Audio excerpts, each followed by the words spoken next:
একটা পেয়ারা ফাটে মাগো পড়ে গেলাম রে। হ্যাঁ গাছ থেকে পড়ে ব্যথা পেয়েছি। আরে মাটি নিচে কি দেখা যাচ্ছে? ভালো করে আসলে মাটি করে দেখি। ওয়াও সোনার স্টিক পেয়েছি।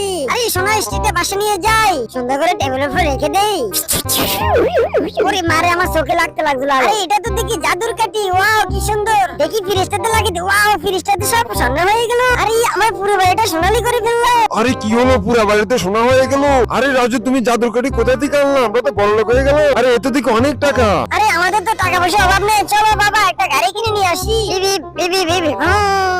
কি আনন্দ আকাশে বাতাসে। আরে এটা বড়লোকের বাড়ি দেখা যাচ্ছে। আচ্ছা তাহলে বড়লোকের বাড়িটা চুরি করতে হবে। আরে দ্রুত সাহস নিয়ে বাড়িতে ঢুকে পড়ি এবং চুরি করে নিয়ে যাই। আরে এই তো দিকে আলমারির চাবি, এটা নিয়ে যাই। আরে লকার খুলে জাদু চাবি বের করতে হবে। আরে এটা তো জাদু চাবি, এটা নিয়ে যাই। জাদু দিয়ে আমি নিজেও সোনালী হয়ে যাই। ওয়াও আমার পোশাক একদম চেঞ্জ করে ফেললাম। নাও রাজু তোমার জন্মদিনের চিংড়ি মাছটা খেয়ে নাও। বাড়িতে কেউ আসেননি গো, দরজা খোলে। নাও সোনামণি তাড়াতাড়ি খেয়ে ফেলো।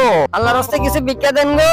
আরে এই দরজা কে ধাক্কা দিয়েছে দেখে আসি। চার গরিব মানুষ কিছু ভিক্ষা দেন। রাজু চিংড়িটা ভিক্ষুককে দিয়ে দিচ্ছি। এই নাও এটা বাচ্চাদেরকে খাওয়াও। থাকবে না বাড়িতে, আমার চিংড়ি এনে দাও তাড়াতাড়ি। রাজু তুই এক্ষুনি বাসা থেকে বেরিয়ে যা। তুই এগুলো কি করলি? আজকে বিক্ষুকে মাইরে ফাড়ে ফুটালাম, কেন আমাদের বাড়িতে আসলো? আরে এরা তো দেখো অনেক গরিব, বাচ্চাদের না খেয়ে আছে।